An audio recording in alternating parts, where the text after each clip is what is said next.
എടി എന്റെ പേടിയൊക്കെ മാറി. ഇനി നീ ഞാനും കൂടെ ഇവനെ എല്ലാം പഠിപ്പിക്കും. അതുപോലെ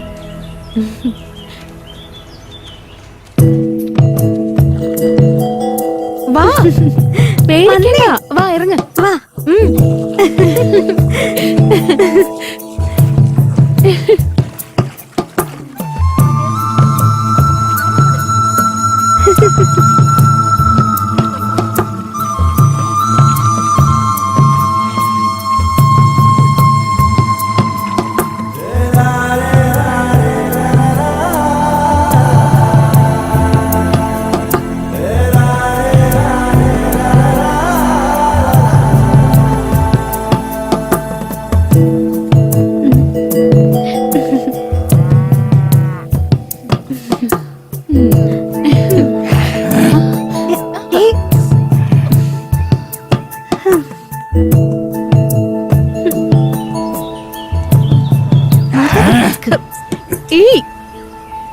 ഇനിയിപ്പോ നമ്മൾ എന്താ ചെയ്യാ?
ഏതാടാ പെണ്ണ് ആ തുള്ളിച്ചാടി വരുന്നവള്? ആ കറുപ്പ് തവണയാണോ? മുതലാളിക്ക് കൊച്ചിന് മനസ്സിലായില്ലേ? കോട്ടക്കാടുള്ള പൊന്നിയില്ലേ, അവളുടെ മോളാ അത്.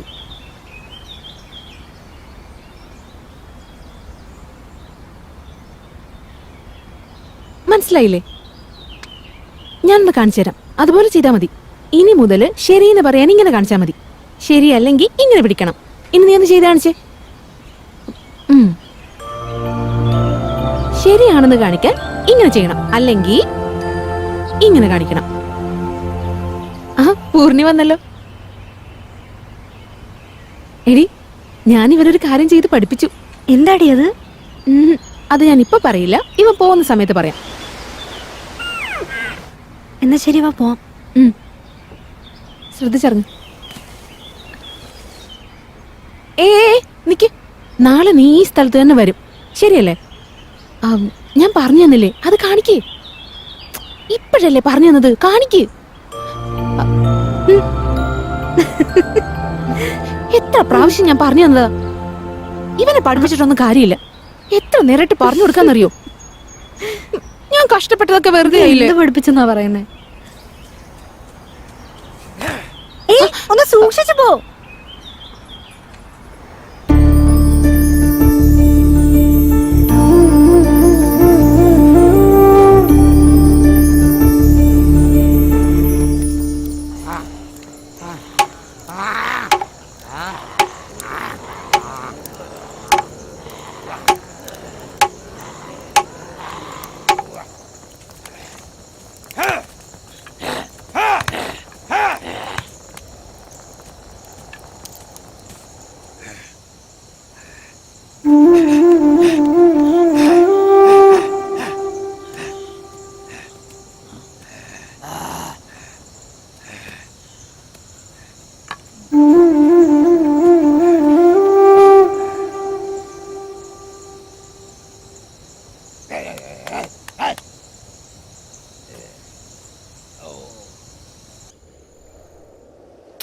ഇത്ര നേരമായിട്ട് അവനെ കാണാത്ത എന്താ? വന്നോളുണ്ടി. ഇപ്പോഴാണെങ്കിൽ എനിക്ക് അവനെ കാണാതെ ഇരിക്കാനും പറ്റുന്നില്ല. നീ എന്താ പറഞ്ഞിരുന്നേ? അന്ന് ഞാൻ ചോദിച്ചപ്പോ നീ എന്താ പറഞ്ഞേ? പ്രണയൊന്നും തോന്നുന്നില്ല. എന്നിട്ട് എന്ത് പറ്റി? എനിക്ക് ഇപ്പൊ അങ്ങനെ ഒരു ഇഷ്ടമുണ്ട്. അതെനിക്ക് അപ്പോഴേ അറിയായിരുന്നു. അവൻ ആള് നല്ലവനാ, പക്ഷെ അവനുമായിട്ട് എങ്ങനെയാ നീ? അതൊന്നും എനിക്കറിയില്ലടി. എനിക്ക് അവനെ ഇഷ്ടമാണെന്ന് ഞാൻ അവനോട് പറയാൻ പോവാ. അതവന് മനസ്സിലാവുന്ന പോലും എനിക്കറിയില്ല. എന്തായാലും ഞാൻ പറയാൻ പോവാ.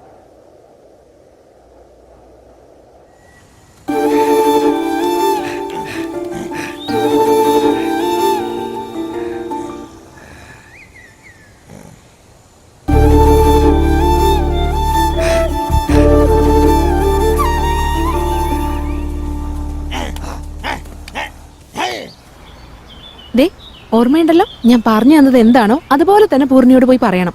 ചെയ്യല്ലോ. അതെ, പൂർണി വരുന്നുണ്ട്, വേഗം ചെല്ല്.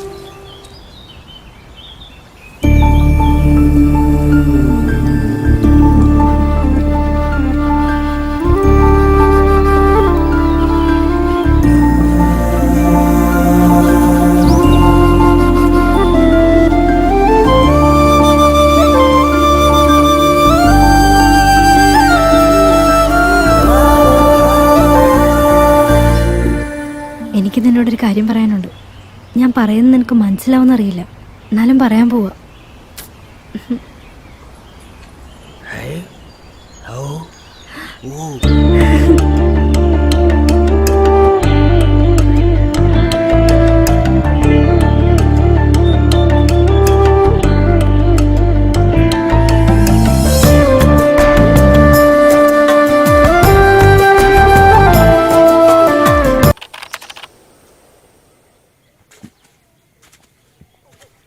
നമസ്കാരം മുതലാളി. ആ വാ. എന്നോട് വരാൻ പറഞ്ഞത് എന്തിനാ? ഒരു കാര്യം പറയാനാ വരാൻ പറഞ്ഞ. എന്താന്ന് വെച്ചാ പറഞ്ഞു. ഒന്നുമില്ല, എനിക്കും പ്രായമായില്ലേ. എൻ്റെ അനിയനും കുടുംബം അല്ലാതെ എനിക്ക് വേറെ ആരുമില്ല. ഈ കണ്ട സ്വത്ത് മുഴുവൻ വെച്ചിട്ട് ഞാൻ എന്ത് ചെയ്യാൻ പോവാ? അതുകൊണ്ട് നിങ്ങളുടെ നിലമൊക്കെ നിങ്ങൾക്ക് തന്നെ തരാന്ന് കരുതി. മുതലാളി, ഒരുപാട് സന്തോഷമായി. അല്ല, അതിന് പക്ഷെ ഒരു കാര്യം ചെയ്യണമല്ലോ. എന്താന്ന് പറഞ്ഞു. നിങ്ങളുടെ ഗ്രാമത്തിലെ പൂർണി എന്ന് പറഞ്ഞൊരു പെണ്ണില്ലേ, ആ പെങ്കൊച്ചിനെ എനിക്ക് കെട്ടിച്ചു തന്നേക്ക്. അല്ല, അവള് പഠിച്ചോണ്ടിരിക്കുന്ന കുട്ടിയാ. അമ്മ തനിച്ചായതുകൊണ്ട് പഠിപ്പ് പോലും വേണ്ടാന്ന് വെച്ച് ഇവിടെ വന്ന് നിൽക്കുന്നതാ. അവർക്കങ്ങനെ സ്വന്തക്കാരെന്ന് പറയാനായിട്ട്. അതിനിപ്പോ എന്താടോ, ഞാൻ സ്വന്തമാക്കിക്കോളാന്നേ. എടോ കാർന്നോരെ, ആലോചിച്ച് തീരുമാനിച്ചാ നിങ്ങൾക്കെല്ലാം കൊള്ളാം. ഇല്ലെങ്കിലേ നിങ്ങളുടെ വിളവൊക്കെ പലിശയ്ക്കേ തികയും. നന്നായിട്ട് ആലോചിച്ചൊരു തീരുമാനം എടുക്ക്. ഓ,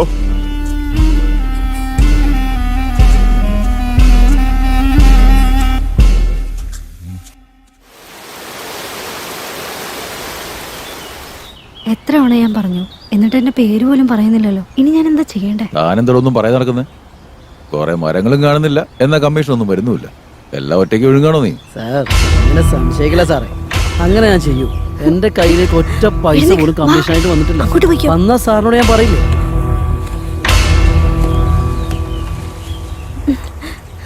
സാറേ, ഇതേ നോക്കിയേ. എടീ, നിന്റെ സൗകര്യത്തിന് മരം വെട്ടി കൊണ്ടുവന്ന് നിന്റെ തന്ത്രം വർമാണെന്ന് കരുതിയോ? എനിക്ക് ഇവളെ ഇനി എന്താ ചെയ്യാ?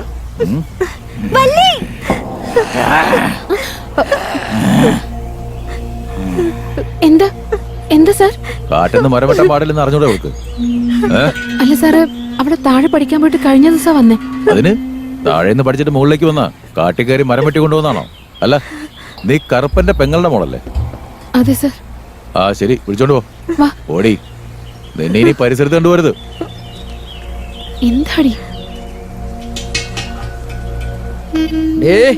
കറുപ്പന്റെ അടുത്ത് പറഞ്ഞേക്ക് ഞങ്ങള് മലയിൽ എത്തിയെന്ന്. ഒരു ദിവസം അവളെന്റെ കൈ കുടുങ്ങും. മൂപ്പ എന്തായി? മുതലാളി എന്താ പറഞ്ഞേ? നമ്മള് കൃഷി ചെയ്യുന്ന ഈ സ്ഥലങ്ങളൊക്കെ നമുക്ക് തന്നെ എഴുതി തരാന്ന്. അത് സന്തോഷമുള്ള കാര്യം തന്നെയല്ലേ? അതെ, പക്ഷെ അതിന് പകരമായിട്ട് നമ്മുടെ പൂർണിയെ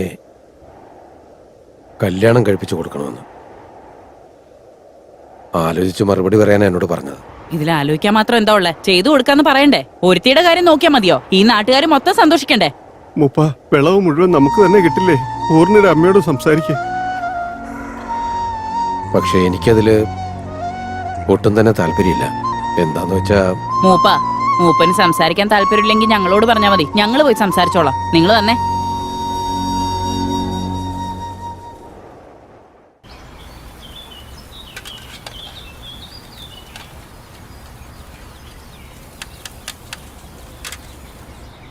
എന്താ എല്ലാരും ഒരുമിച്ച്? എന്തെങ്കിലും കാര്യമുണ്ടോ? ഞങ്ങള് പൂർണിയുടെ കല്യാണത്തിന്റെ കാര്യം സംസാരിക്കാൻ വന്നതാ. പൂർണിയുടെ കല്യാണക്കാരിയോ?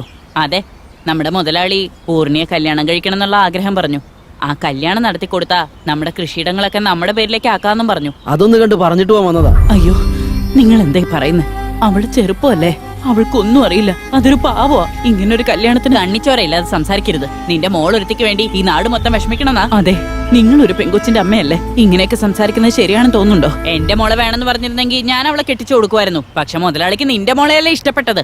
മര്യാദയ്ക്ക് മോളെ അയാൾക്ക് കെട്ടിച്ചുറക്കാൻ നോക്ക്. ഇല്ലെങ്കിൽ നിങ്ങൾ രണ്ടുപേരും ഈ നാട്ടിൽ തന്നെ പോകേണ്ടി വരും. നന്നായി ആലോചിച്ചൊരു തീരുമാനം എടുക്ക്. അയ്യോ അയ്യോ, ഞാൻ പറയുന്നത് കേക്ക്. പോവല്ലേ, ഞാൻ പറയുന്നൊന്ന് കേക്ക്. എന്റെ മോള് അവള് പാവാ. അവളുടെ ജീവിതം നശിപ്പിക്കരുത്. നിങ്ങള് ഞാൻ പറയുന്നതൊന്ന് കേക്ക്. എന്റെ മോള് അവളുടെ ജീവിതം നശിപ്പിക്കല്ലേ. പറയുന്നതൊന്ന് കേക്ക്.